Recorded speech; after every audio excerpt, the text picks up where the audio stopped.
On Mother's Day, my son, a young, wealthy, and busy businessman, came to visit me, holding a bouquet as bright as the morning sundae.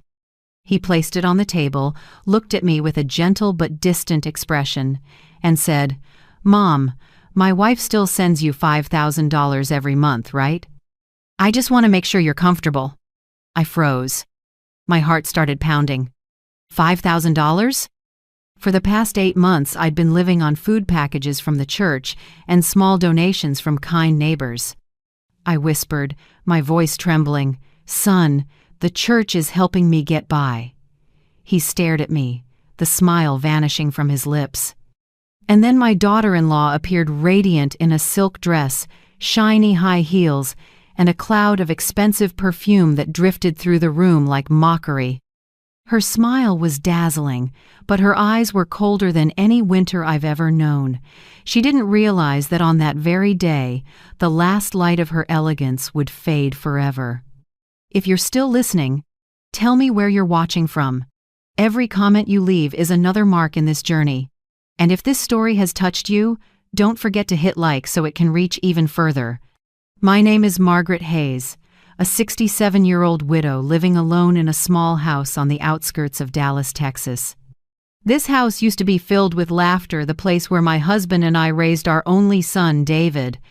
After my husband passed away from a heart attack 10 years ago, I learned to slow down, tending my garden, cooking, occasionally teaching Bible classes at St. Mary's Church down the street.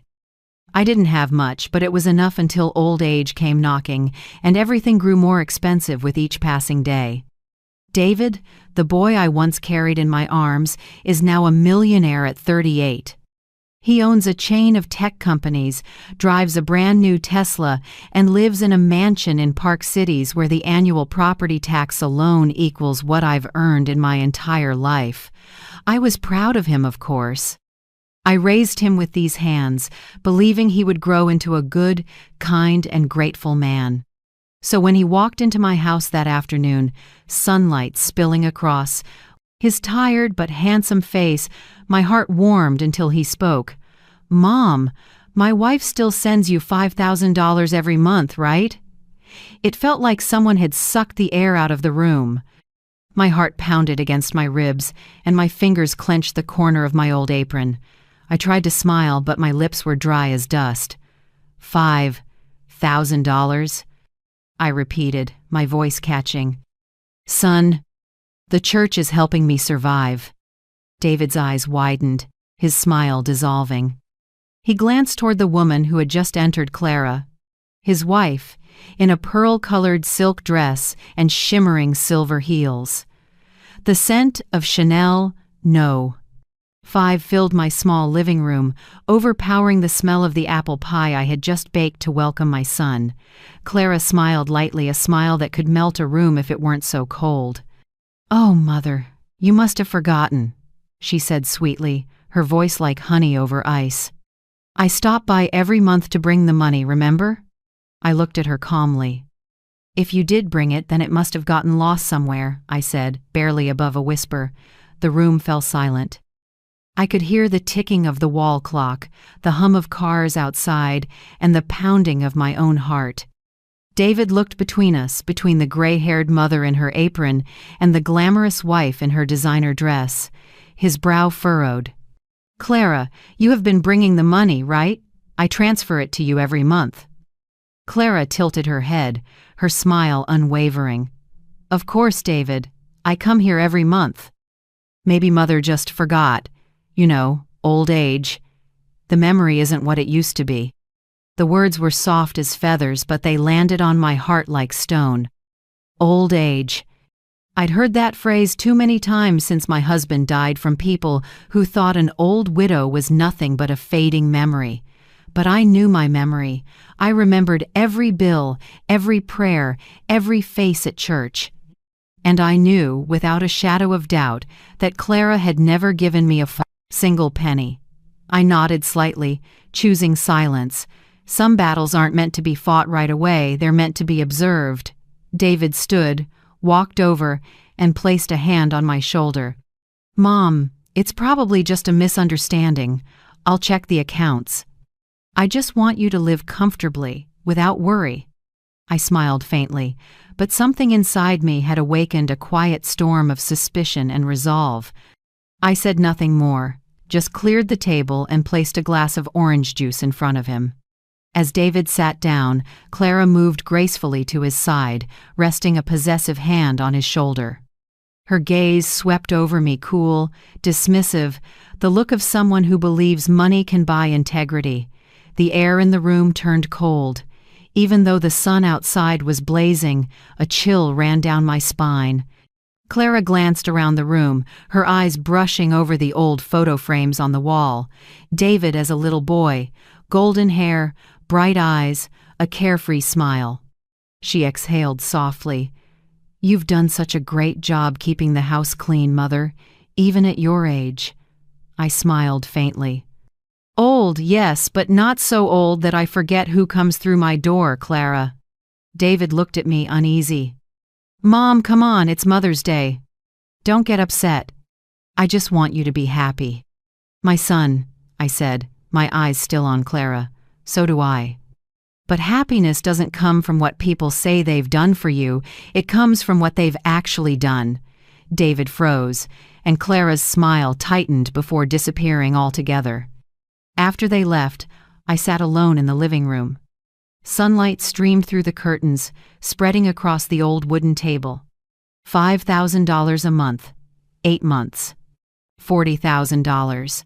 That money could have fixed the leaking roof, replaced my broken fridge, helped me live out my final years in comfort. Instead, I'd been counting canned soup from the church pantry and thanking God for every loaf of donated bread. I pressed a hand to my chest, not out of anger, but from the ache that rose inside me. A silent, bone-deep ache.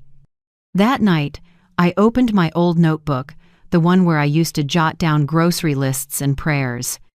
But this time, I wrote something different. Find the truth. And beneath it, don't trust fake tears. I closed the notebook and took a deep breath. I wasn't weak. I'd survived loss, loneliness, and struggle, and I would survive this too. David might have been fooled, but I hadn't. And if Clara thought I'd sit quietly while she played perfect, she had chosen the wrong woman to underestimate.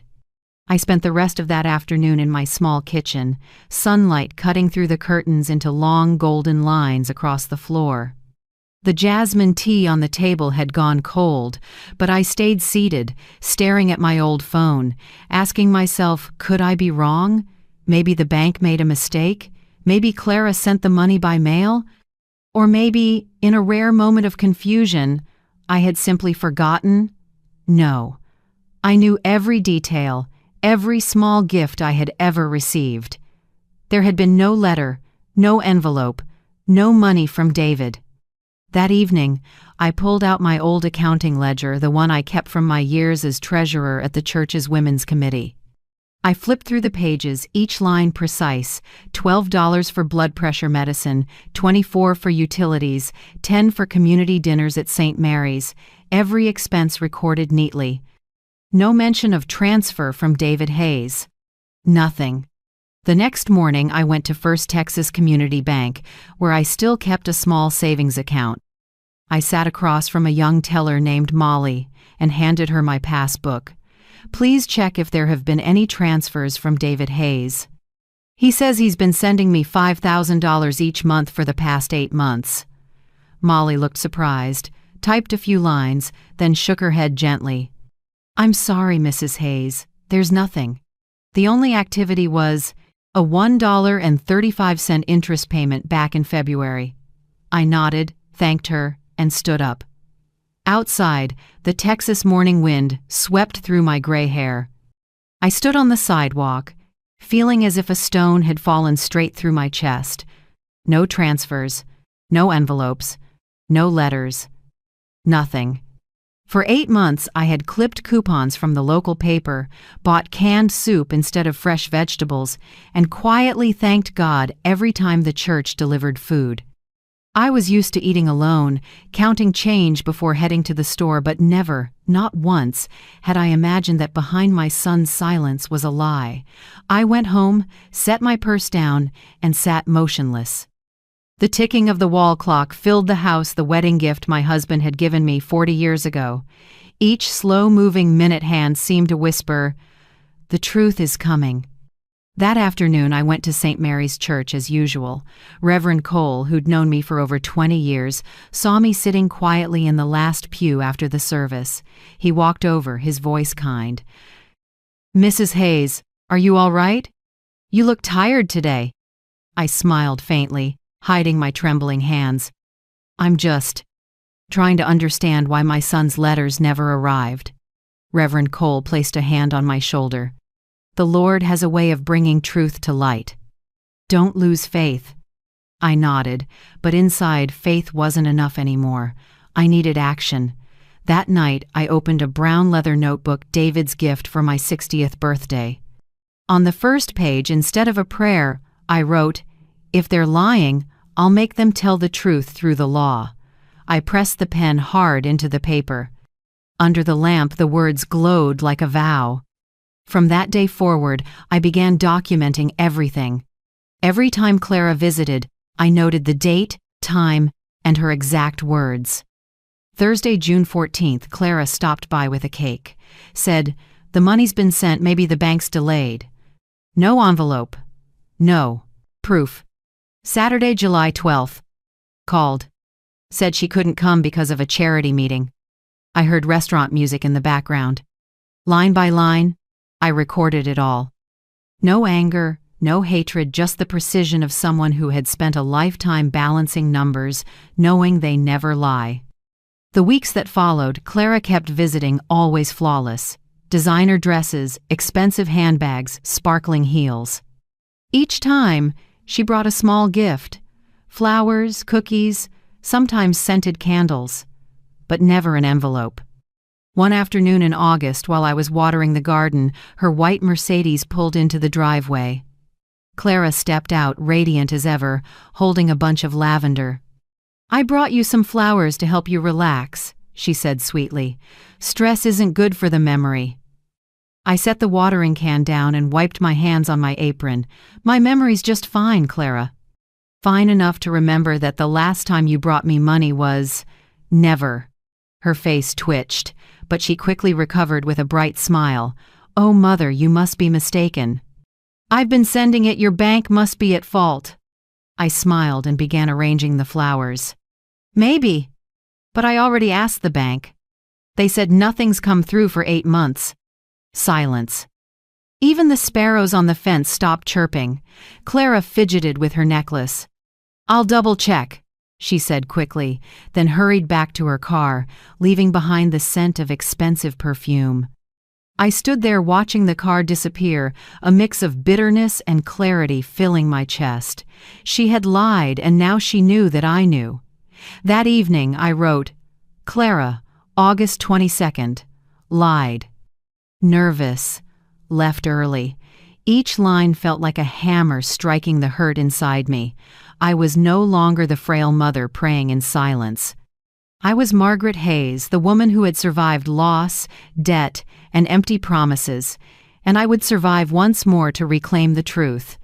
In the weeks that followed, I contacted David's bank, pretending to ask about family gift transfers. They couldn't share private information, but one kind employee hinted if funds were transferred, they'd have to land in an account under your name. If you never received them, someone might have used a different account in your name. The words sent a chill down my spine. Another account bearing my name, but not mine. I closed my notebook and exhaled deeply. I knew what I was up against. Clara was smart, charming, manipulative, even capable of bending her husband to her will. But I'd been an accountant for 3 companies. I'd managed thousands of dollars without losing a cent. If someone dared to forge my name, I would find them. That night, I reread every note I'd written. The lamplight glowed over my shaky yet steady handwriting. Between the lines, I could almost see my husband's face. He used to say, "Margaret, If someone underestimates you, don't shout. Let them hear the sound of the truth instead. I closed the notebook, feeling a strange calm. The next morning I went back to church, carrying a small envelope filled with copies of my notes. I handed it to Reverend Cole and said softly, "Father, if one day I can't come to service, please keep this safe for me." He looked worried. "Margaret, what are you doing?" I smiled gently but firmly. "I'm just preparing for the truth to be heard." As I walked home, my heart felt lighter, as if an invisible weight had been lifted. I knew the road ahead would be long, there would be tears, pain, and betrayal, but I wasn't afraid anymore.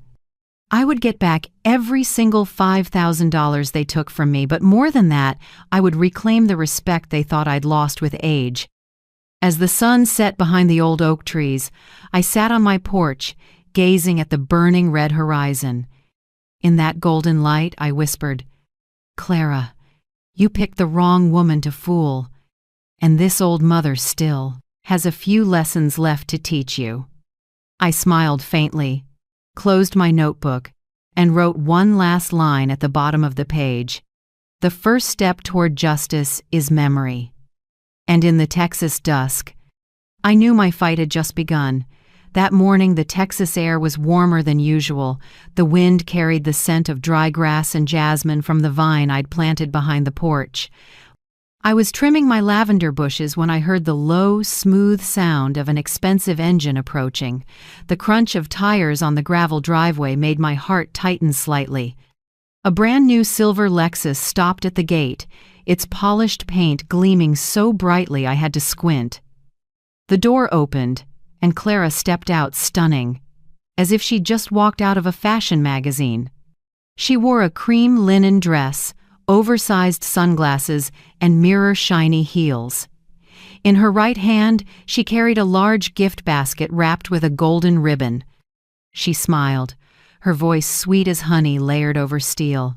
"Mother, I brought you a little something." David's been in meetings all morning, so I came in his place. I wiped my hands on my apron and watched her climb the porch steps. "How thoughtful." "You two must be very busy," I said softly, without smiling. Clara's gaze wandered across the garden as she exhaled. "Oh my, your garden is still as beautiful as ever. I don't know how you manage it all by yourself." "With these hands and a little patience," I replied, tucking my shears into the potting soil. A moment later, she placed the basket on the patio table. Fancy cookies, a jar of orange marmalade, and a small bottle of wine, all neatly wrapped but lacking any real warmth.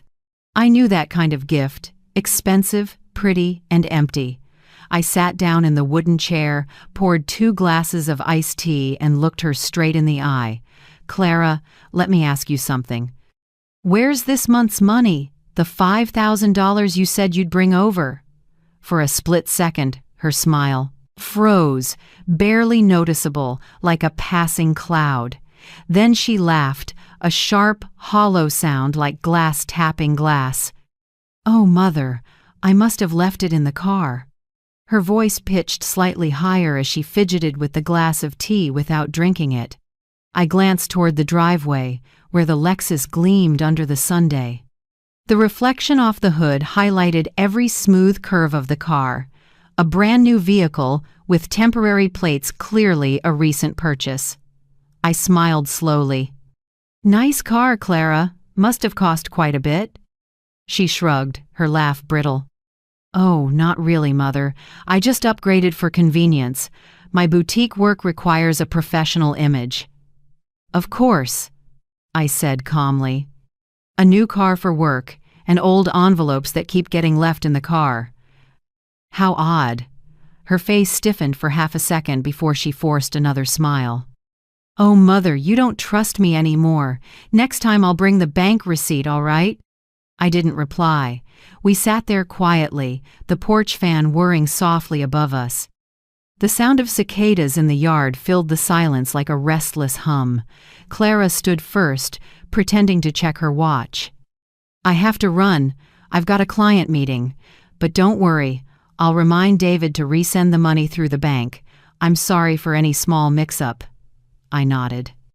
All right, go on then. Oh, and don't forget the envelope in your car this time. She paused for a second, smiling thinly, a mix of annoyance and caution. You're very sharp, Mother, she said, then turned to leave. I watched her walk away, the sound of her heels striking the wooden steps steady and cold, like a clock ticking down.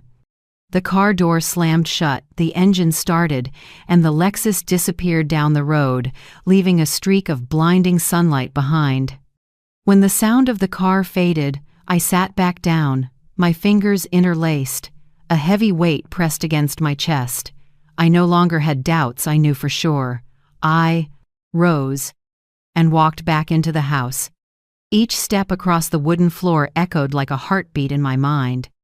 I opened the drawer, took out my brown leather notebook, and wrote, September 10th. Clara came alone, brought a gift basket, claimed she left the money in the car. New Lexus. No proof. Voice unsteady, avoided eye contact. I set the pen down and took a deep breath. My hands trembled slightly, but my resolve did not. That afternoon, I walked to the post office down the road, where the public phone still worked. I didn't want to call from home, not when I suspected Clara might be watching. I dialed David's company and spoke politely, my tone steady. Hello, this is Margaret Hayes, David Hayes's mother. I'd like to speak with someone in accounting. It's a personal matter. After a short hold, a middle-aged woman answered. This is Sandra Miller, head accountant. Mrs. Hayes, how can I help you? I gripped the receiver tightly, keeping my voice calm. Thank you, Sandra.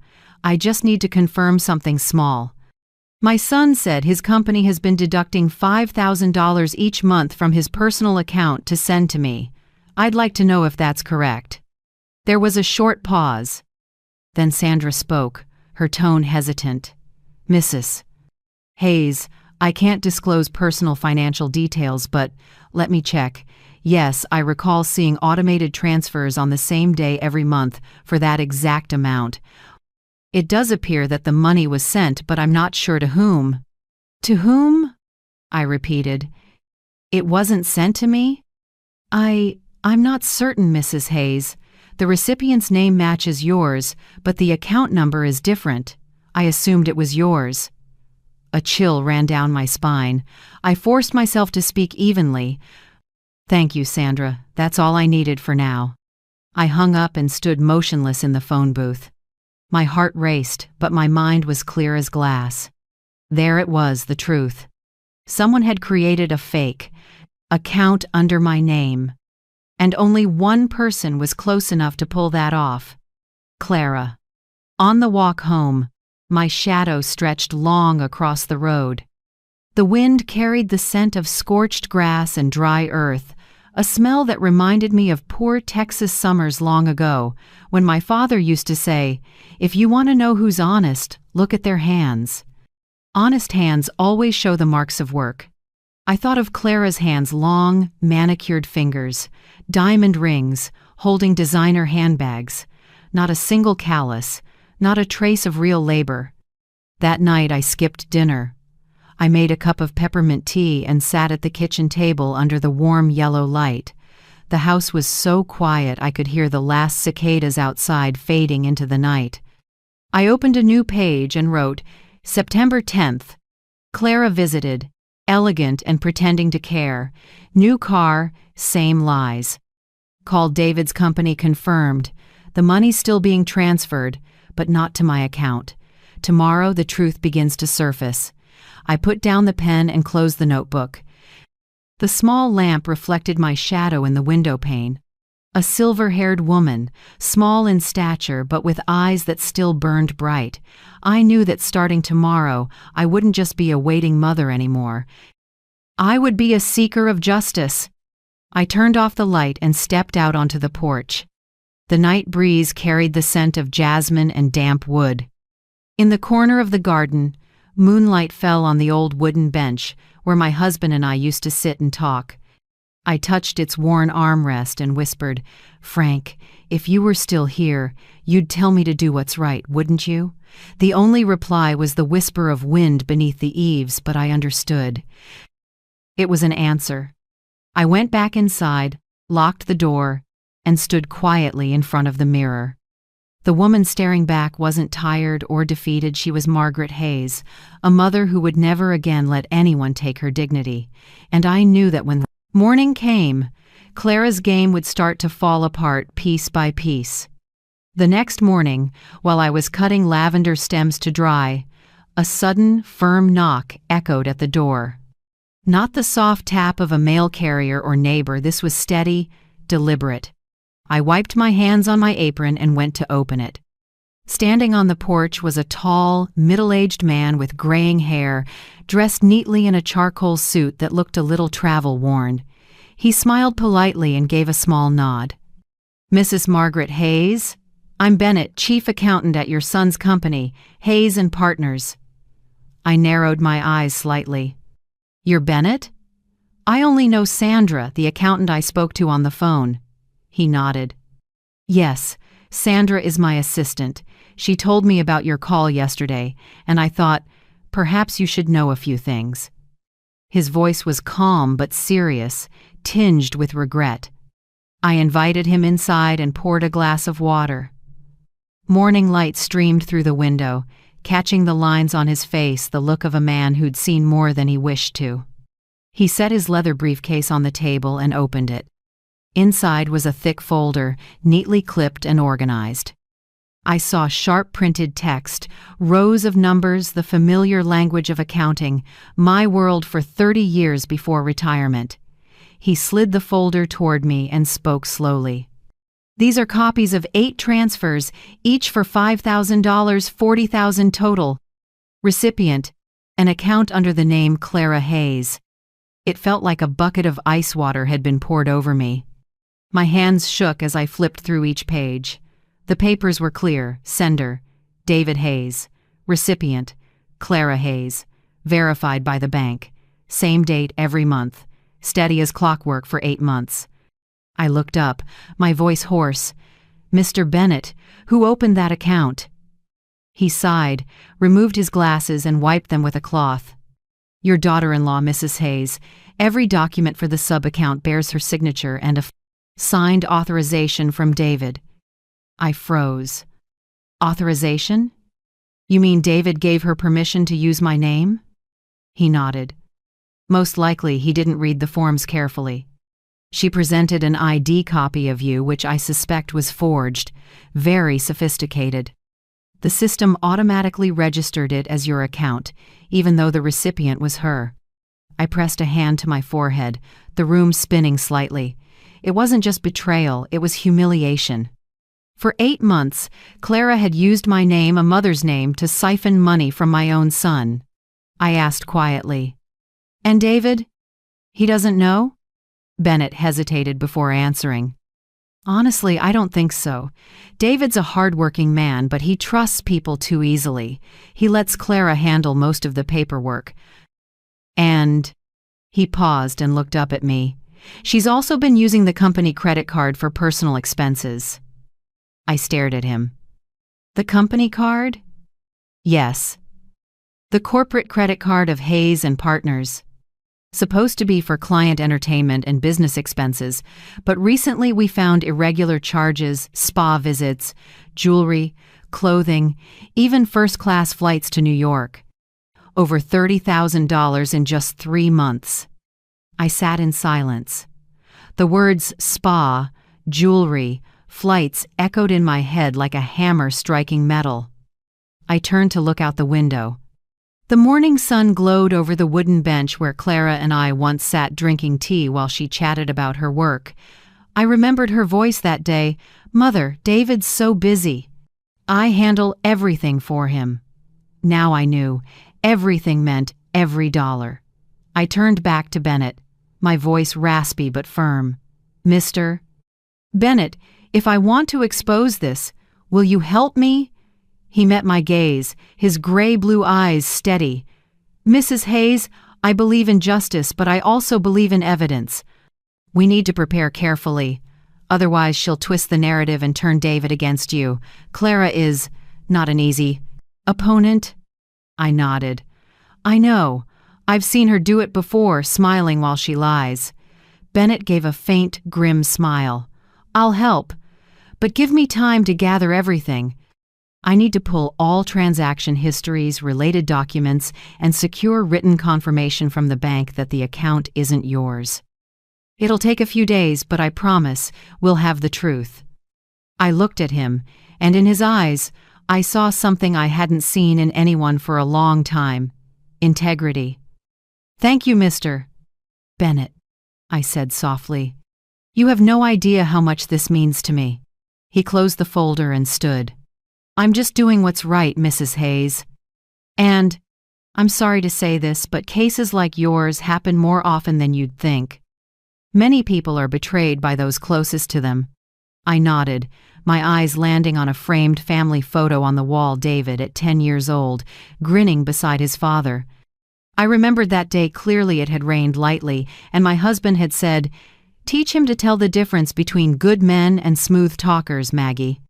They often wear the same smile." Bennett left afterward, leaving me alone with the stack of papers on the table. The door clicked shut, and the house went quiet again. I stared at the thick file. Every transfer line spelled out, each one a piece of evidence of betrayal. I carefully placed everything into a small metal box and slid it under the cabinet. When I turned the key, it felt like I was locking another door, the last door of my trust. As afternoon faded, sunlight spilled across the porch and lit up my gray hair. I brewed a cup of black tea, sat at the kitchen table, and looked out at the garden where the lavender swayed gently in the wind. Everything looked peaceful, but inside me, a quiet fire burned. I took out my notebook, opened to a fresh page, and wrote slowly but firmly, September 11th. Mr. Bennett came. Brought records of 8 transfers, $5,000 each, month, to an account under the name Clara Hayes. Clara is also using the company card for personal spending. David was deceived, not just my money, but his too. I have an ally. The fight begins. I set the pen down and looked toward the window. Outside, the sky burned red, like a streak of fire slashing across the clouds. In a low, steady voice, I said, "Clara, you forgot I worked as an accountant for 40 years. I can read lies in numbers, and this time, the numbers will speak for me." I closed the notebook, feeling lighter. For the first time in months, I didn't feel alone. There was someone, a witness, willing to stand with me. That night, I slept better than usual. The crickets in the yard sounded like a steady count of hope. In my dream, I saw Bennett standing in a white light, holding up the file, while Clara backed away, her face shaken as each secret peeled back. And when I woke, I knew I was no longer a victim. I was the one setting the truth in motion. 3 days later, with every fact in my head lined up as neatly as rows on a balance sheet, I decided to act. I called David. My son's voice was warm and familiar, but I heard a hint of exhaustion. "Mom, I'm sorry I've been swamped lately. Clara says she's been visiting you regularly, right?" I smiled and kept my tone light. "She has, son. Clara's very thoughtful. I'm thinking of inviting you both to dinner this Sunday. It's been a while since we've had a proper meal together." David agreed happily, never noticing the thin wire hidden in that invitation. I spent all Sunday morning preparing. Not because I wanted a perfect dinner, but because I wanted it to feel completely ordinary. Honey-roasted chicken, mashed potatoes, apple walnut salad, and apple pie, David's childhood favorites. I polished my late husband's old silverware and set the dining table with soft candlelight. Everything was arranged carefully, warm, sincere, and just enough to make a liar let down her guard. When the clock struck 6, I heard a familiar engine at the gate. A gleaming silver Lexus slid into the driveway. Clara stepped out first, flawless as always, soft waves in her hair, a jade silk dress, and a faint trail of Dior. David followed with a bouquet of white lilies. "Mom, you look great!" David grinned, placing the flowers on the table. "Son, I'm better than ever, thanks to God's grace and the two of you." Clara smiled, her lips curled in that usual smug way. I recognized that look, the look of someone convinced she holds every string. I poured wine and tea, chatted about the weather, the lavender, and the new neighbors down the street. Everything flowed as if no shadow of doubt had ever passed through this house. I let the room warm up, let her relax. When the main course was served, I looked up and smiled. I truly appreciate you both, especially for this month's $5,000. Clara paused just a fraction, then flashed a bright smile and sipped her wine. Oh, Mother, please don't be so formal. I'm just doing what I should. I nodded, pretending to be shy. I'm thrilled. I just bought a new heater. Texas gets chilly early, and thanks to that money, I feel much more at ease. Clara's smile widened, smug and satisfied. She tilted her head toward David as if to say, "See? Everything's fine." I watched her slowly, then asked in an offhand way, like it was nothing at all, "Oh, Clara, I'm just curious. What day do you usually send it?" She didn't brace herself, she answered instantly, like a reflex. "The 10th every month, Mother." I nodded lightly. But before I could say more, David spoke, a bit puzzled. "Wait, not the 10th, honey. I set the auto transfer for the 15th. The room went silent. Do you hear that silence the moment a liar steps right into her own trap? If it were you, facing someone who deceived you like this, would you stay quiet like I did or call it out on the spot? Tell me in the comments. I think most of us have lived through a shattered dinner like that at least once. The faint clink of a knife on a plate sounded harsh. They stared at each other. Clara forced a smile and blinked a few times. David frowned, tilting his head. "Really?" she said with a strained laugh. "I thought you said the 10th. David frowned deeper. "No, I'm sure it's the 15th. I picked that day because that's when payroll hits." The room sank into a cold stillness. I smiled gently and set my fork down. "Oh, wonderful. I'll go to the bank on the 15th to check. Just to make sure the system isn't having issues." Clara gave a brittle laugh, trying to hide her unease. "Oh, Mother, you're so careful." "Don't worry, I've been sending it regularly." David nodded, but his eyes had shifted.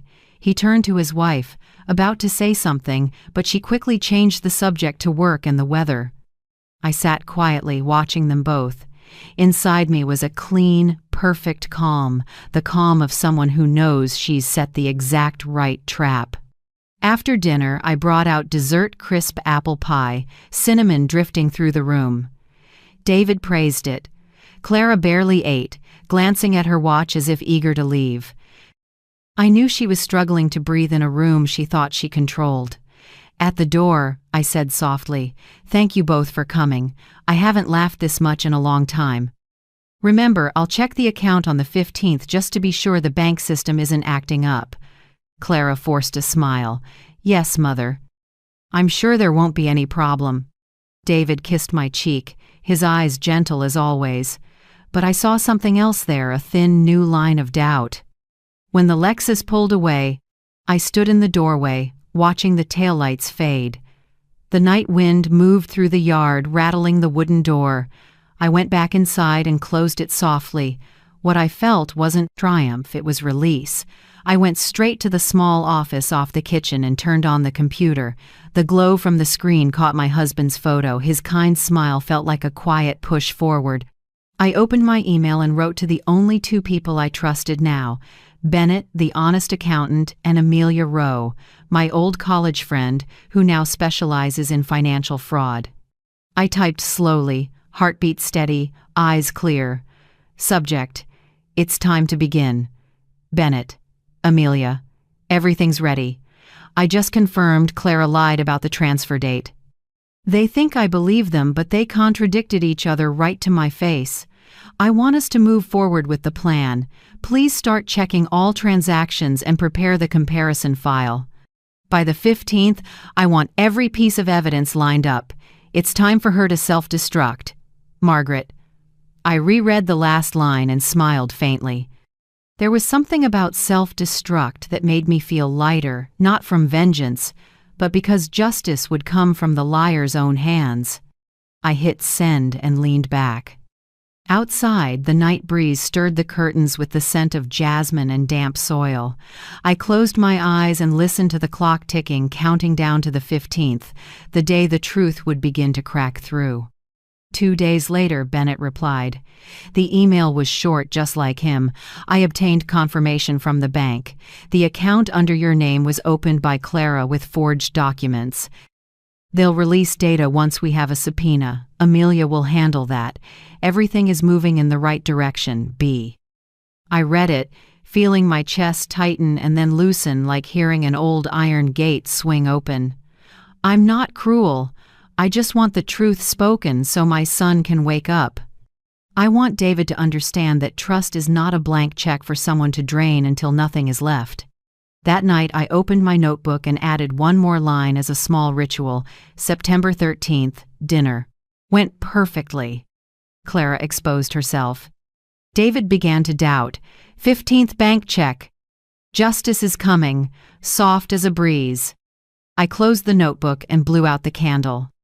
In the dark, moonlight filtered through the window onto my face.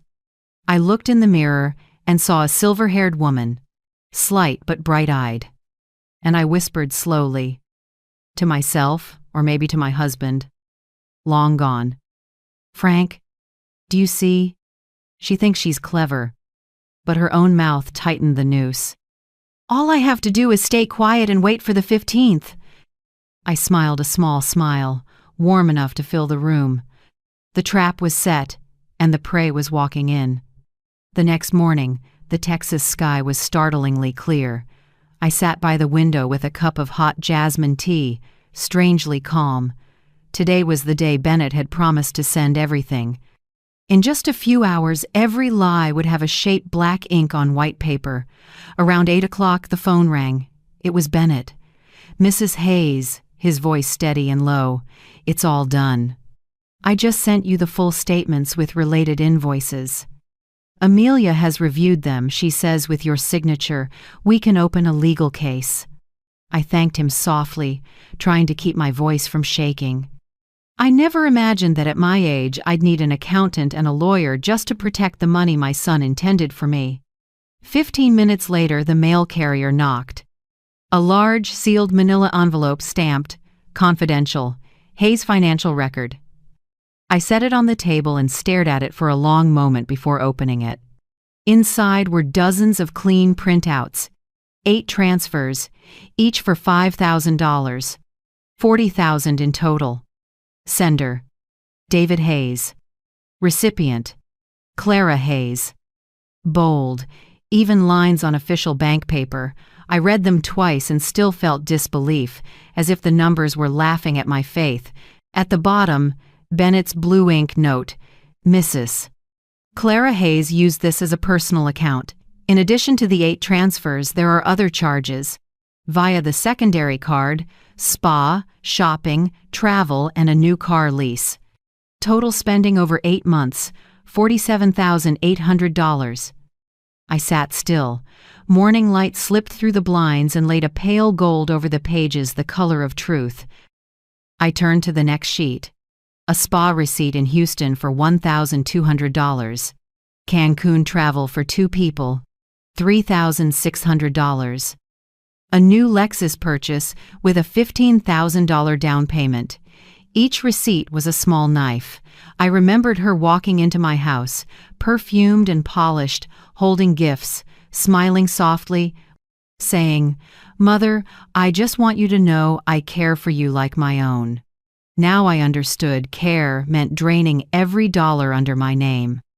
I sat for a long time, breathed deeply, then reached for my brown leather notebook, the one I call my justice journal. Under the date, I wrote carefully, one clear word at a time, September 17th. Received Bennett's records, 8 transfers of $5,000, all into Clara's hands. Spa, travel, new car. $47,800, the price of trust. My hand trembled, not from fear, but because I was about to reclaim the dignity that had been stolen. That afternoon, Amelia Rowe called. Her voice was firm and precise, the tone of someone seasoned by tough courtrooms. "Margaret, I've reviewed everything Bennett sent. It's all solid. This is a textbook case of financial exploitation of an elder. We can go criminal or civil, your call." I paused, then answered quietly, "Not yet. I don't want the court to see it before David does. He needs to witness it with his own eyes. Only then will justice mean something." Amelia was silent for a moment, then said slowly, "You're right. Nothing hurts more than a son realizing his wife has exploited his mother's trust." I nodded. "That's why I'd like Reverend Cole to help me. Arrange a small charity evening. A pretext, so they'll come." Amelia gave a soft, knowing laugh. "A staged night to expose the truth. Smart, Margaret. I'll ask Bennett to condense the file, give David a brief summary he can't ignore." Near dusk, I drove to St. Mary's. The red evening light washed over the old stone steps. Reverend Cole was lining up wooden chairs in the hall. After I explained the plan, he thought for a moment, then smiled kindly. "Sometimes the Lord doesn't need thunder to reveal sin, Margaret. He only needs the small light of truth." I squeezed his hand in thanks. "I just want David to see that light, not for revenge, but so he stops being blind." On the way home, I stopped by the corner store for a few supplies for the evening I was planning. Everything outside looked peaceful, with no hint that in just a few days, Clara's whole world would come crashing down. That evening, when I got home, I opened Bennett's file again. I spread everything across the dining table, every statement, every receipt, every piece of evidence. With a red pen, I marked the large withdrawals, then slipped them into a thick beige envelope. On the front, I wrote in bold, steady letters, "Donation documents, Senior Assistance Fund." Only I knew there wasn't a single donation inside, just guilt and deceit. I sat staring at the papers for a long time. My hands trembled, not from fear of retaliation, but because I could feel my heart beating strong again after months of numbness. For so long I'd thought I was just a widowed old woman living simply, someone who needed to be taken care of. But looking at that pile of proof, I realized I was never weak. I had just been convinced to believe I was. I stood up, poured a glass of water, and looked out at the backyard. The night sky was full of stars, so quiet I could hear the crickets between gusts of wind. I remembered what my husband used to say, "If someone hurts you, don't pray for their apology. Let them see their reflection in the mirror," I whispered. "I'm about to do exactly that." Around 8 p.m., the phone rang. It was Bennett again. "Mrs. Hayes, I just wanted to let you know, Amelia has everything ready in case you decide to file, but I respect your timing. Holding off until the right moment is wise. Clara will expose herself soon enough." I smiled. "I know. Thank you, Bennett. You've done more than an accountant's job. You've helped me believe in justice again."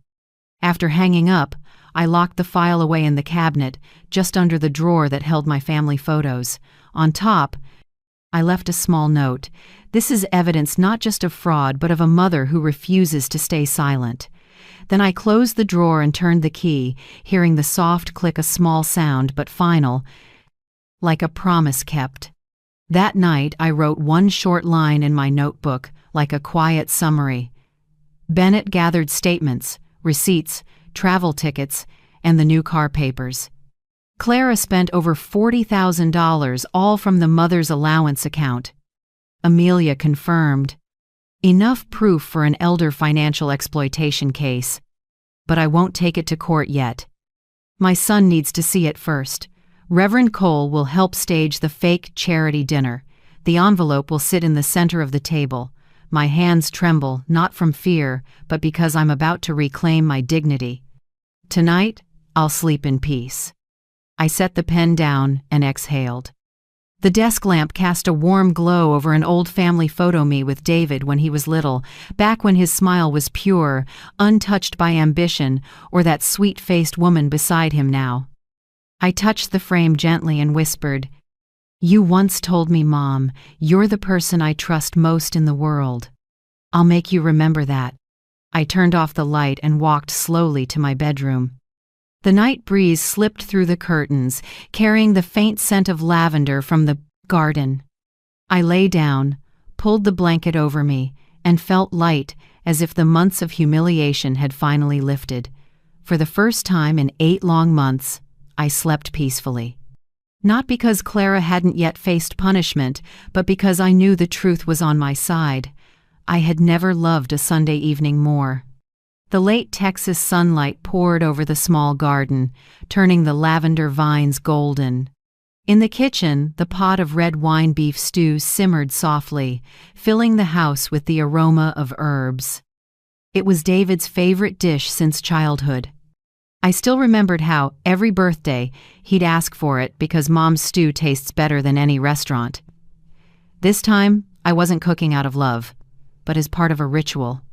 A final dinner for my son to finally see the truth I had hidden too long. On the table, I laid out a crisp white tablecloth, antique porcelain dishes, and 3 small wine glasses. In the center, the beige envelope rested neatly like an invisible guest waiting to be acknowledged. Around 7 p.m., I heard the car outside. Through the window, I saw David and Clara arriving. He wore a simple white shirt, while she, as always, appeared overdressed, a pale pink silk dress, new heels, and a string of pearls gleaming at her neck. "Mom!" David hugged me tightly. "I miss this smell, your stew. It smells like home." I smiled, resting a hand on his shoulder. "I made it for you, just like old times." Clara stood behind him, that polished, fake smile glued to her lips. "Oh, how cozy. You always make dinner feel so special, Mother." "Yes," I said softly. "Tonight will be very special." About 15 minutes later, Reverend Cole arrived, holding a large, white-wrapped envelope. "Sorry I'm late," he said. "Here are the donation papers you asked me to bring." I took it with a nod of thanks and gestured for him to join us. Clara tilted her head, her voice syrupy. "Oh, so this really is a charity dinner. Mother? I thought you were joking." I poured everyone wine, smiling gently. "Yes, a dinner to talk about trust, giving, and honesty." The words made Clara stiffen slightly, but she quickly smoothed her expression. David kept smiling, unaware of the tension rising beneath the table. Once everyone was seated, I opened the envelope Reverend had brought. The papers inside were neatly arranged, Bennett's precision in every line. I pulled out the stack and spread the first sheet on the table. "Son," I said slowly, "this is the list of all the donations for Mother over the past 8 months. I think you should take a look." David frowned. "Donations? Mom, I've been sending you the transfers every month." I slid the statement toward him. The bold print was unmistakable. Recipient: Clara Hayes. Amount: $5,000. Date: 15th of each month. David went silent. His eyes dropped to the page, widening from confusion to shock. Clara jumped in, voice sweet but pitched high. "Oh, that must be some mix-up, Mother. You've been getting the money, right?"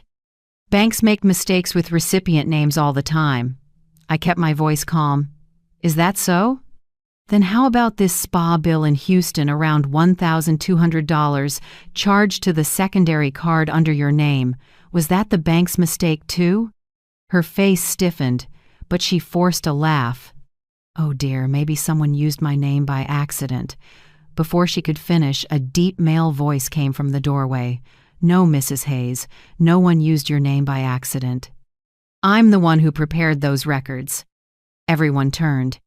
Bennett stood at the threshold, holding more printed pages.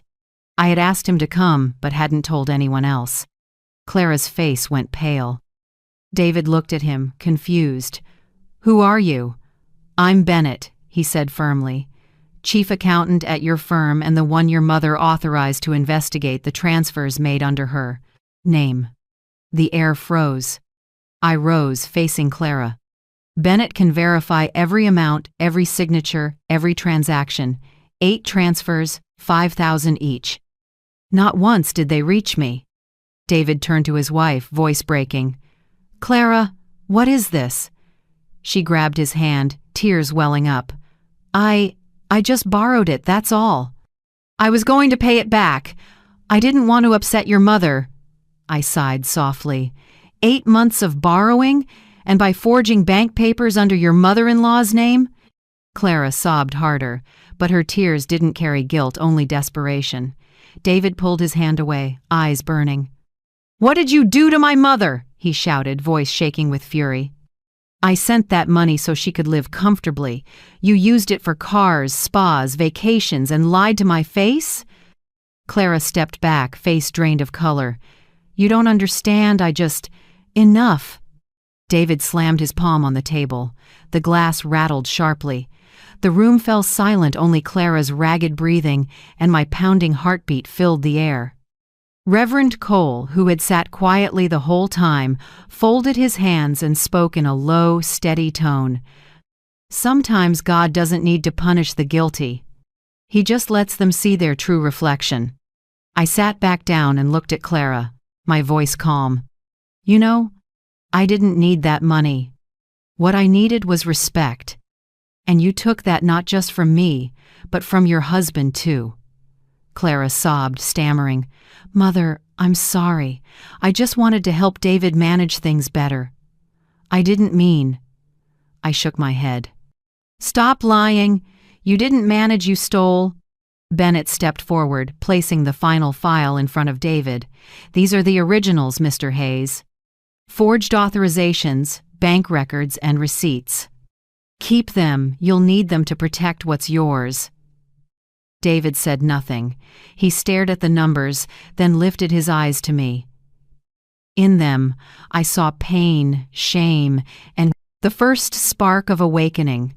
"Mom, I'm so sorry. I didn't know. I was such a fool to trust her." I laid a hand on his shoulder. "No, son. The mistake isn't in trust, it's in those who betray it." Clara burst into sobs, glancing wildly around for an escape. "I can't take this anymore," she screamed, then suddenly stood. "I don't need anyone's pity. If you want to believe her, go ahead." She snatched her purse and stormed out. Her heels struck the wooden floor, each step sounding like the end of something. David didn't stop her. He just sat, head bowed. The door slammed shut. Silence fell. No more crying, no more excuses, only the fading smell of stew and the heavy presence of truth. I looked at the open envelope, papers scattered, proof of 8 months of deceit. I exhaled softly. "It's done," I said quietly. "The curtain's fallen." Bennett nodded, gathering the files. Reverend Cole rose and placed a hand on my shoulder. "You've done what not every mother has the courage to do, Margaret." I smiled faintly, but inside, there was an empty ache. This victory didn't bring joy, only release. When everyone left, I stayed behind. I cleared the table, the half-eaten plates, the red wine glasses, the chair where Clara had sat, still faintly warm. I looked around the room, remembering every word, every glance. 8 months of deception, and in one evening it had shattered like glass. I gathered the fallen pages, stacked them neatly, and placed them back in the envelope. My hands trembled not from fear, but because I had finally reclaimed my dignity. Outside, the wind rose, lifting the curtains. I looked up at the sky, moonlight streaming through the window, shining on the envelope like a seal of truth. I knew every lie eventually comes to light. And tonight, it had right here in my own home. I picked up the envelope, noticing the blue stamp, Texas County Court. My chest tightened.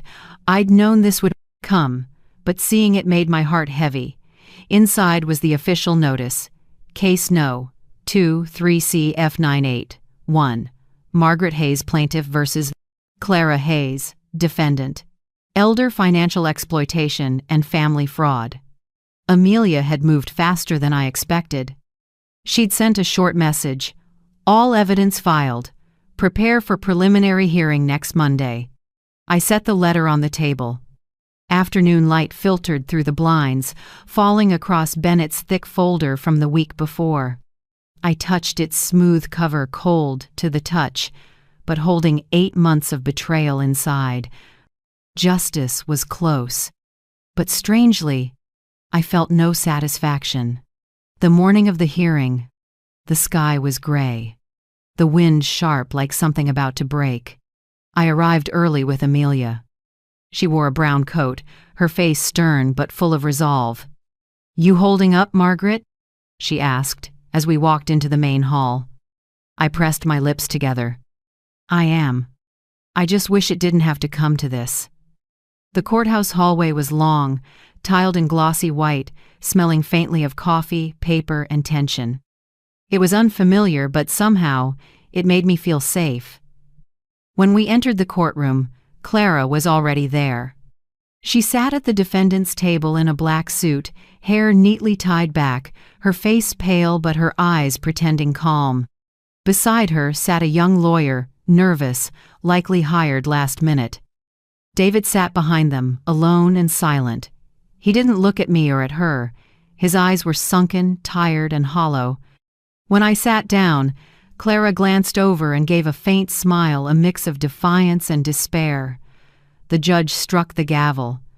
"The court is now in session for the case of elder financial exploitation, Margaret Hayes versus Clara Hayes." Amelia stood first, opening her file. Her voice was clear and steady. "Your Honor, for 8 consecutive months the defendant, Mrs. Clara Hayes, used a fraudulent bank account under her mother-in-law's name to misappropriate a total of $40,000.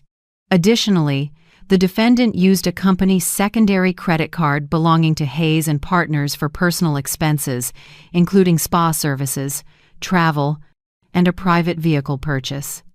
The courtroom went silent, except for the soft rustle of paper, as Amelia laid out the evidence: bank statements, spa receipts, the Lexus invoice, Cancun tickets, each placed neatly before the judge. She paused, then looked directly at Clara. The defendant not only took money from her mother-in-law, a 67-year-old widow, but concealed it by forging legal documents and falsifying bank signatures. This was a deliberate, systematic act of deception. Clara's lawyer quickly stood, trying to object.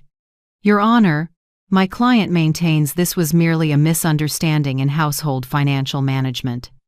Mrs. Margaret Hayes is elderly and may have misremembered the transfers from her son's account and household expenses." I felt my blood boil. Clara lowered her head, feigning fragility, then looked up, her voice trembling. "Your Honor, my mother-in-law's been forgetful lately. I've brought her money many times, but she doesn't remember. I never meant to hurt anyone. Maybe she just misunderstood." Those words cut through my chest like a knife. I wanted to jump up and scream, but Amelia placed a hand on my shoulder, signaling me to stay calm. Then she stepped forward, her voice sharp as steel. "Your Honor, Mrs. Margaret Hayes' memory is sharp enough to document, in detail, every single day Clara visited and everything she said. And here is her journal to prove it." Amelia pulled out my brown leather notebook and held it up. "In this, Mrs. Hayes recorded 8 full months of visits, dates, times, and even the defendant's exact words. I left the envelope in the car. Every line and page perfectly matches the bank transaction data. If this is what you call memory loss, then it's the sharpest one I've ever seen." A murmur rippled through the courtroom. The judge peered over his glasses, slowly flipped through a few pages of the file, then frowned and turned toward Bennett, who had been invited as an expert witness. "Mr. Bennett," the judge said, "do you confirm the figures in this report?" Bennett stood, adjusted his tie, and replied firmly, "Your Honor, I am the chief accountant at Hayes and Partners. I confirm that all statements and reconciliations are authentic. Each transfer was made from Mr. David Hayes' personal account to an account opened under the name Margaret Hayes. However, that account was in fact opened and controlled by the defendant, Mrs. Clara Hayes. The judge nodded, his expression stern. I looked toward Clara. She lowered her head, nails digging into her palms, her face pale. Amelia continued, Your Honor, under the Texas Elder Protection Act, the defendant's conduct constitutes elder financial exploitation and marital financial fraud. We request that the court order the defendant to return the full amount, including interest and court fees, and prohibit her from managing or accessing any financial accounts belonging to Mr. Fecht. David Hayes for the next 5 years. No one spoke. The only sound was the steady ticking of the wall clock. The judge lifted his head, his voice firm and final. After reviewing all documents, testimonies, and evidence, the court rules. The defendant, Mrs. Clara Hayes, shall repay the full $40,000 to Mrs. Margaret Hayes. The defendant is hereby stripped of access to, and management rights over, her husband, Mr. David Hayes's financial accounts. The defendant must also complete a mandatory 6-month financial rehabilitation program. This court is adjourned. The gavel struck 3 times, dry and cold, like the sound of a steel door closing. Clara sank into her chair. I saw her trying to keep her composure, but tears began spilling down her cheeks. She turned to David, her voice trembling. You have to believe me. I didn't mean to. David said nothing. He just looked at her with empty eyes, then turned away. The sight made my heart crack open. I didn't feel joy, nor triumph. Only a dull ache, because to reclaim justice, I had to watch my son lose his marriage. I had once dreamed that David would be happy someday, with someone who loved and cared for him, with a warm home of his own. Now that dream had vanished, buried somewhere between the pages of a court file. Amelia placed a hand on my shoulder, her voice gentle. You did the right thing, Margaret. You didn't just protect yourself, you saved your son. I nodded, but my lips couldn't form a smile. Justice, I realized, is a double-edged sword. It cuts through the chains of deceit, but also severs the fragile threads of family. When I left the courthouse, the sky had already turned dark gray. Rain began to fall, heavy drops splashing onto the stone steps, breaking apart into hundreds of smaller ones. I stood under the awning, looking up. The rain was cold against my skin, yet somehow I felt lighter inside. There was no applause, no cheers, no sense of victory, only the quiet peace of someone who had walked the full circle of justice. I whispered softly, as if speaking to the rain itself. David, I don't know if you can forgive me, but at least I've held on to the one thing I could never afford to lose, the truth. The rain kept falling as I walked away step by step, leaving behind the courthouse, a place where justice had prevailed, but a mother's heart had quietly fractured. After the trial, my house returned to an eerie stillness. No more unexpected knocks on the door, no more hurried phone calls. Only the ticking of the wall clock and sunlight slipping through the curtains, lighting up tiny specks of dust floating in the air. Months passed, and David didn't call. No messages, no emails, no, "How are you, Mom?" I didn't blame him. I understood he was trying to clean up the wreckage of his marriage. Still, on quiet nights, when moonlight crossed the window pane, I often found myself holding the phone, staring at the name David Hayes in my contacts, never pressing call, just looking, then setting it down. Being a mother, I learned, sometimes means knowing when silence is the only way to let your child grow. The restitution payment arrived one morning in June, $40,000, a sum I hadn't seen in 8 long months. I opened the email from the bank and read the words, "Deposit completed successfully." I thought I'd feel joy, but instead, I felt hollow. I sat in front of the computer for a long while, then a thought came. If that money had once been a tool of deceit, then now it had to become something good. I used a small portion to repair the roof, replace the curtains, and finally buy a proper heater. As for the rest, I reached out to Reverend Cole and Amelia. "I want to start a small foundation," I said as we sat in the parish office. "I'll call it Grace Hands Foundation. I want to help elderly people who've been financially exploited by their own children or family just like I was." Reverend Cole looked at me for a long moment, then smiled gently behind his thick glasses. "Margaret, this isn't just kindness. This is how God turns pain into the seed of something good." Amelia, ever the practical one, flipped open her notebook and began writing. "We'll register it as a non-profit. I'll handle the legal side. Reverend Cole can represent the community group. And you'll be the founder." I chuckled softly, gripping my coffee cup. "I don't want to be the founder, Amelia. I'm just a mother who learned how to stand up again." 3 months later, Grace Hands Foundation officially opened. Our first office was in the basement of St. Mary's Church, just 3 desks, an old printer, and a wooden sign carved with the words, "Helping the Forgotten, Find There.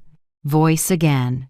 Each week, Reverend Cole and I met people who came to share their stories: an old woman tricked by her daughter into signing away her home, a 70-year-old man whose grandson drained his pension account, an 80-year-old widow whose signature was forged for a bank loan. Each story was a wound, but I had learned how to listen without crying. I simply held their hands and told them what I had lived, that the truth doesn't save you instantly, but it always arrives right on time. Amelia worked tirelessly reaching out to legal organizations, applying for grants, training volunteers. I oversaw what we called the heart work: listening, writing letters, comforting people, documenting their journeys. One afternoon, while tidying up the desks, Reverend Cole said quietly, "Margaret, isn't it strange? Pain has become light for others." I smiled. Maybe that's how God rewrites the ending for those who were once betrayed. As the foundation grew, reporters began to reach out. They wanted to interview the brave mother who sued her millionaire daughter-in-law. Some invited me onto talk shows. One newspaper even offered a book deal. I declined them all. I didn't want to become a story for people to gossip about. I just wanted peace. Sometimes silence is the only way to keep a wound from bleeding again, I told Amelia when she asked why I avoided the media. She nodded. "You're right. Justice can be public, but healing has to be private." At night, I developed a new ritual. I'd place a small candle on the table by the window. Its gentle glow would fall on the photo of David and me. I'd light the candle and whisper, "Where are you, David? I'm not angry. I just hope you've learned something from all this pain." The flame flickered, illuminating that old picture, David's innocent smile, the one untouched by betrayal. I touched the cold glass frame, and warmth spread through my heart. I realized forgiveness isn't forgetting, it's choosing not to let the wound define the rest of your life. Sometimes Reverend Cole would ask, "Margaret, have you truly forgiven her?" I'd answer, "Maybe I have, because I no longer want her to suffer. But forget? No. The betrayed can forgive but never forget." He'd smile. "You're still the strong, Margaret, I know." One crisp autumn morning, while I was watering the plants on the porch, Amelia arrived with a new envelope. Our foundation just received funding from the Elder Justice Fund. They want a long-term partnership. I looked at the envelope, feeling both proud and humbled. Who would have thought a woman who once survived on canned food from the church was now helping others reclaim their dignity? I didn't cry. I simply smiled, a real, gentle smile, soft as mist. Yet, on quiet nights, I still sometimes hear the wind brushing against the door, sounding almost like my son's voice calling. I know David isn't ready yet. Maybe he's still trying to forgive himself. Maybe he's paying his penance through silence. I don't blame him. I wait not because I need him, but because I need the truth to come full circle.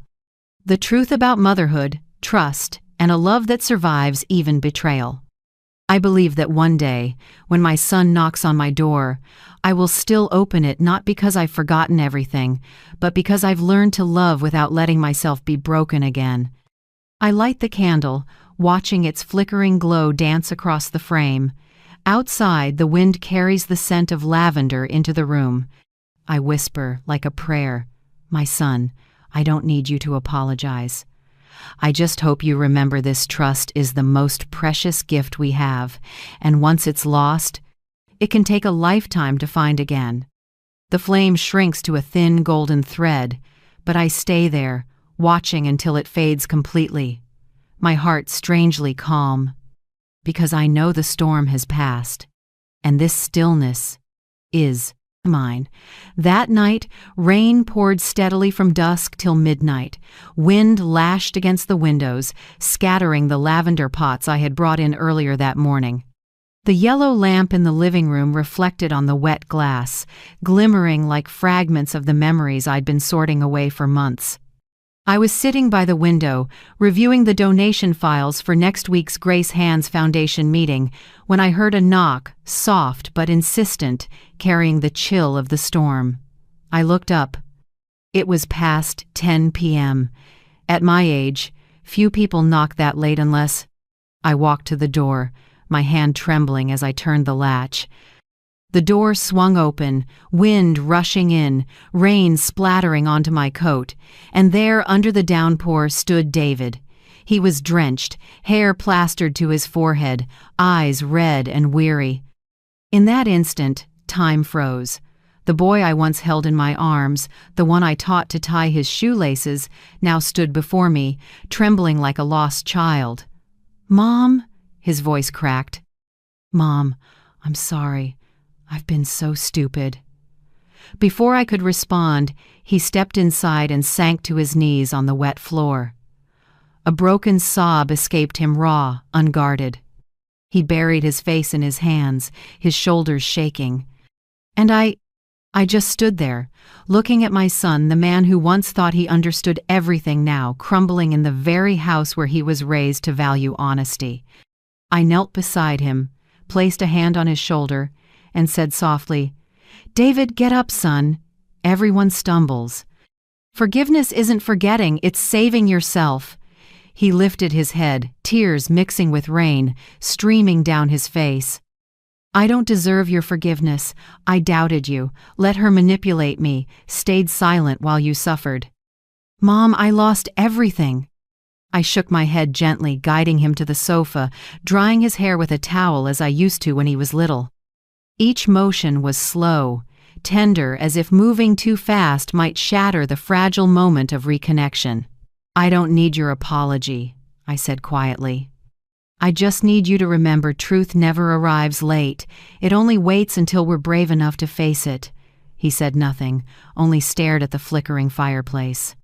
Outside, the rain beat against the window like the belated heartbeat of a soul waking up. After a long pause, David whispered, as if afraid of his own words, "Clara's gone, Mom." I stopped drying his hair. He continued, "She drained the savings account, took what was left from the company, and disappeared. They say she ran off with a man she'd known before we were married." I closed my eyes. No anger, no surprise, just a quiet sadness settling in, like the rain that had already accepted the end of the storm. David's voice trembled. I tried calling, texting, looking everywhere, but she vanished. She only left one message: "You trusted the wrong person." I took his hand, warm, firm. "No, son," I said.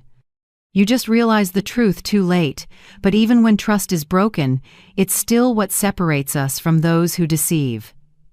He rested his head on my shoulder like a child who had finally found his way home.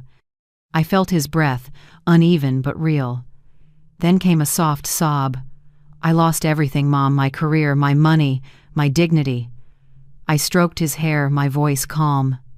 "No, my son. What you found tonight is far greater the heart that knows how to admit its mistakes." The rain lasted until almost midnight. I brewed him a cup of ginger tea while he sat curled up by the fireplace. Steam rose, mingling with the scent of burning wood, filling the room with warmth. "I don't understand how you can stay so calm after everything," he said quietly. I smiled faintly. "Because I know justice isn't about making someone pay, it's about restoring balance. You see, Clara reaped exactly what she sowed." He nodded, staring at the dancing flames. "I only have you left now, Mom." "No," I replied. "You still have yourself. And what you choose to do from this moment on will decide whether you truly stand again." He was silent for a while, then suddenly said, "Mom, can I help with your foundation? I want to do something meaningful. Maybe start this weekend?" I looked at him. His eyes were sincere, so much that I had to fight the swell of emotion rising in my chest. "Are you sure, son?" "Of course, Mom. I don't want to live the way I used to anymore. I want to relearn how to use money to heal instead of to hurt." I nodded. "Then come on Saturday. Reverend Cole will be happy to see you." From that day on, David came to help at the foundation every weekend. He drove in early, bringing coffee for everyone, then sat with me organizing files and writing thank you letters to donors. Some days he helped Reverend Cole move chairs. Other days, he went with Amelia to meet elderly victims and record their stories. People say time heals everything. But for me, it wasn't time. It was my son's transformation that became the real medicine. One morning, I saw him sitting at his desk, focused on fixing a spreadsheet, his brown hair glinting in the sunlight. In that moment, I saw my little David again, the boy who used to help me wash dishes, who once asked, "Mom, what does honesty mean?" I looked at him, my heart swelling with tenderness and gratitude. "David?" I called softly. He looked up. "Yeah?" "You've crossed your own pains, son," I said, smiling. "Not everyone has the courage to do that." He smiled faintly, a rare, genuine smile I hadn't seen in months. "If it weren't for you, Mom, I don't know how long I'd still be drowning in guilt." I placed a hand on his shoulder, my voice warm. "I didn't save you, David. You saved yourself." Outside, a gentle rain began to fall. I looked through the window, raindrops slid down the glass, then disappeared. The door he had once knocked on that stormy night now stood open. No more rain pouring in, only the wind carrying the scent of damp earth and lavender. In that quiet moment, I understood. Life, no matter how broken, always leaves a door open for those who wish to return. And as I watched my son smile in that sunlit room, I knew the storm had passed and peace had finally found its way home. One autumn morning, as soft sunlight spilled through the window, I sat at my desk, staring at a blank sheet of paper. The breeze carried a faint lavender scent from the porch, my favorite fragrance, gentle yet patient, a reminder of endurance. I picked up my pen. The ink flowed smoothly like breath, and the first words appeared. "Clara, thank you. Because of you, I learned the true value of honesty and the strength of self-respect." I paused, watching the ink spread faintly under the morning light. Strangely, there was no anger in me, only a quiet peace. I continued writing. "If not for you, I might still believe that truth is something obvious, that kindness is always repaid in kind. But you taught me something different. Truth only has meaning when we're brave enough to defend it. You took my money, but in return, you gave me something money could never buy: freedom." I smiled softly. My handwriting became lighter, gentler. "I don't know where you are now or if you've found peace, but if one day you read this, I want you to know, I forgave you. Not because you deserve it, but because I refuse to stay chained to the darkness you left behind." I set the pen down and looked at the page, now full. A letter written for no one, but written with the clarity of a heart that had once been broken and healed itself. I folded it carefully, slipped it into a cream envelope, then opened a small wooden box my late husband used to keep old birthday cards. I placed the letter inside, among family photos and a note he once wrote me. "Margaret, truth doesn't need to be shouted, only lived." I closed the box, hearing the soft Click of wood, a sound like a chapter gently closing. In the months that followed, Grace Hand's foundation grew faster than I could have imagined. Each week, we welcomed new people. Some arrived in tears, some with messy folders, some needing nothing more than a place to finally tell the story they had buried in silence. I saw myself in them, people once deceived, once belittled, but still clinging to the belief that justice exists. And every time we helped someone reclaim their rights, I felt like I was reclaiming a fragment of my own past. One day, David stopped by the office with 2 cups of hot coffee. He sat beside me, looking around the room now filled with posters, charts, and smiling faces on thank you cards. "I can't believe how big your foundation's become," he said, his voice a mix of pride and emotion. "You really did turn pain into light." I chuckled softly, setting my cup down. "Not the light of God, my son. The light of justice. God forgives, but justice never forgets." David nodded slowly. "Maybe I'm finally learning to understand that." I looked at him, and in his eyes I saw the man he had become, not the weak one who once ran from truth, but someone who now bowed to what was right. In that moment, my heart felt as light as air. I'm no longer afraid of being poor. The days of standing in line for canned food at the church are long gone, but I don't feel shame remembering them. If anything, I'm grateful those days taught me the dignity of endurance. I've realized there's something worth far more than money: self-respect. When a person holds on to self-respect, they can't truly be defeated even when they lose everything else. Now, every morning I still wake early, brew a pot of tea, and open the windows to let the light in. Sunlight spills across the photo of my husband and me. He's wearing a white shirt, his arm around my shoulders, eyes gentle and kind. I smile at him. "If only you could see this, you'd be proud of me, wouldn't you?" If he were still alive, I know he'd smile, not because of the money I recovered, but because I kept the strength he once loved in me, the strength to never let anyone else define my worth.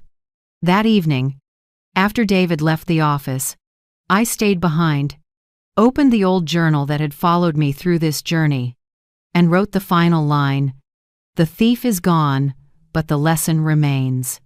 I paused, looking out the window.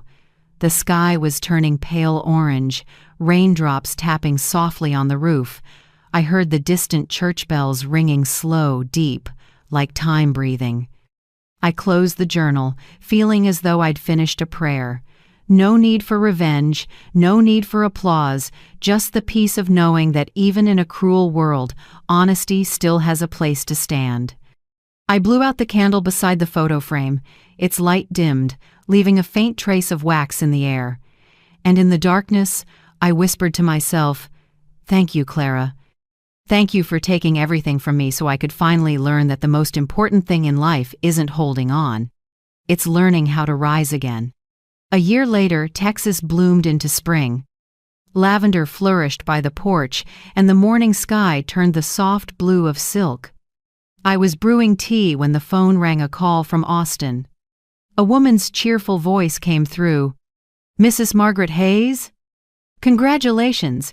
You've been selected as Texas Woman of the Year. The council honors those who've contributed to social justice and senior rights. We'd love for you to speak at next week's ceremony."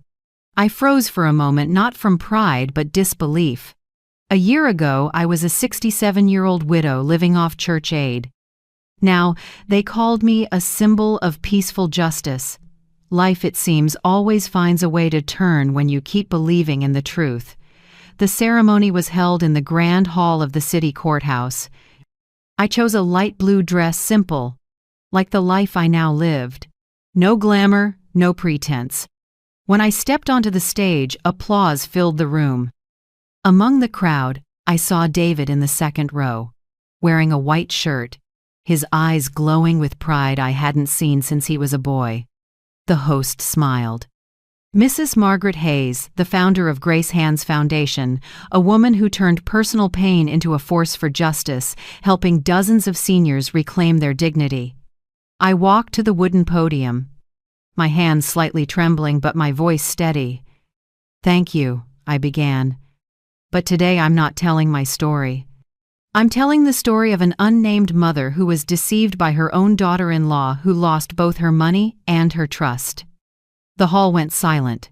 Faces young and old, men and women, all leaned in. I once thought that when someone betrays you, the best revenge is silence. But I learned something else. When someone steals your trust, reclaim it with truth. No shouting, no hatred, just truth. Because truth holds a power no punishment ever could. Applause erupted long and heartfelt. I paused, taking a deep breath. From the front row, I saw David wiping his eyes.